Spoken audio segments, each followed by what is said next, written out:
Hello everyone. Journalist Kisaner Anita Resipli apnalok swagatam janaisu. Aji moi apnalok bonai dekhwam mutton curry. Ahoksun ami saidam kiki bostu yat proyojon hoy.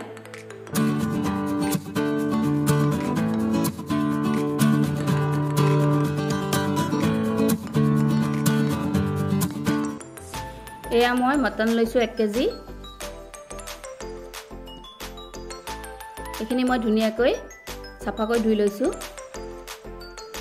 ইয়াত মই নিমখ দিছো 2 চামুচ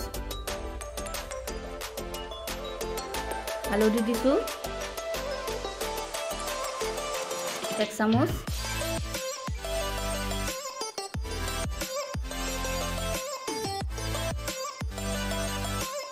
এয়া নহৰু দিছো বটাখিনি আদা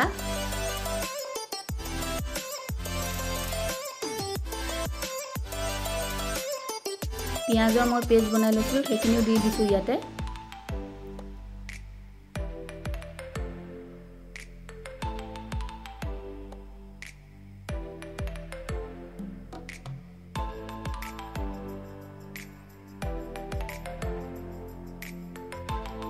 আৰু মই ঘৰতে তৈয়াৰ কৰা মছলা যেটো মই আগতে মই কৈছো ভিডিঅত যে লং ইলাচি দালচেনি জালুক আৰু জিৰা এখিনি মই গৰম কৰি পেলাই গুৰি কৰি লৈছো এই মছলাখিনি মই ইয়াত দি লৈছো এয়া মই 1 চামুচ চেনি দিছো ইয়াত আৰু 1 চামুচ গৰু ঘিউ দিছো ইয়াতে মই অলপ মিঠাতেল দি লম এতিয়া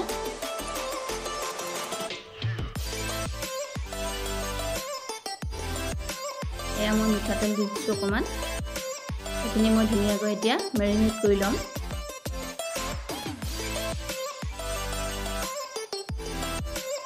এখিনি মই ভালদৰে এতিয়া খানি লৈছো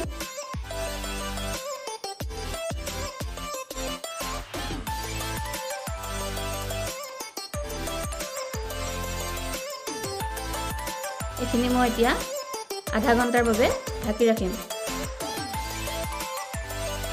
এয়া মই ইয়াত আলু অমিতা পিয়াজ আৰু দুটা বিলাহী ধুনিয়াকৈ গুটি গুচাই পেলাই কাটি লৈছো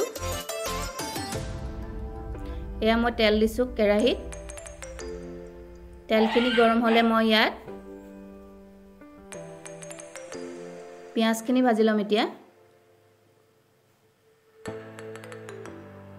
পিয়াজখিনি ব্ৰাউন কালাৰ হোৱালৈকে ভাজিব লাগিব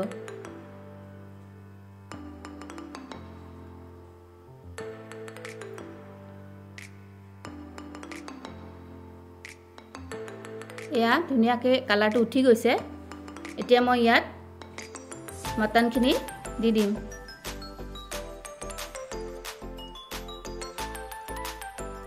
এয়া মই ইয়াত মটনখিনি দি দিছো এখিনি মই এতিয়া ধুনিয়াকৈ ভাজি লম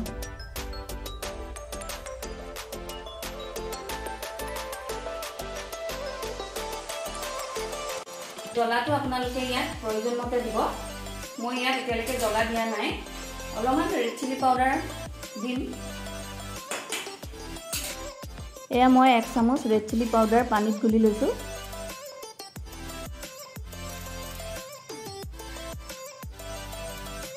এতিয়া মই ইয়াত এয়া আলু আৰু অমিতাখিনি দিছো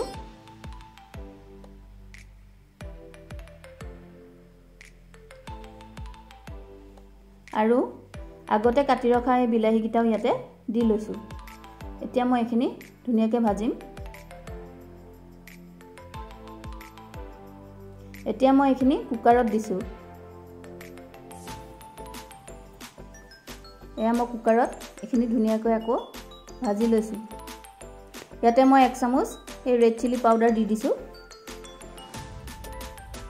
আৰু মই ইয়াত 2 গিলাচ গৰম পানী দি দিছো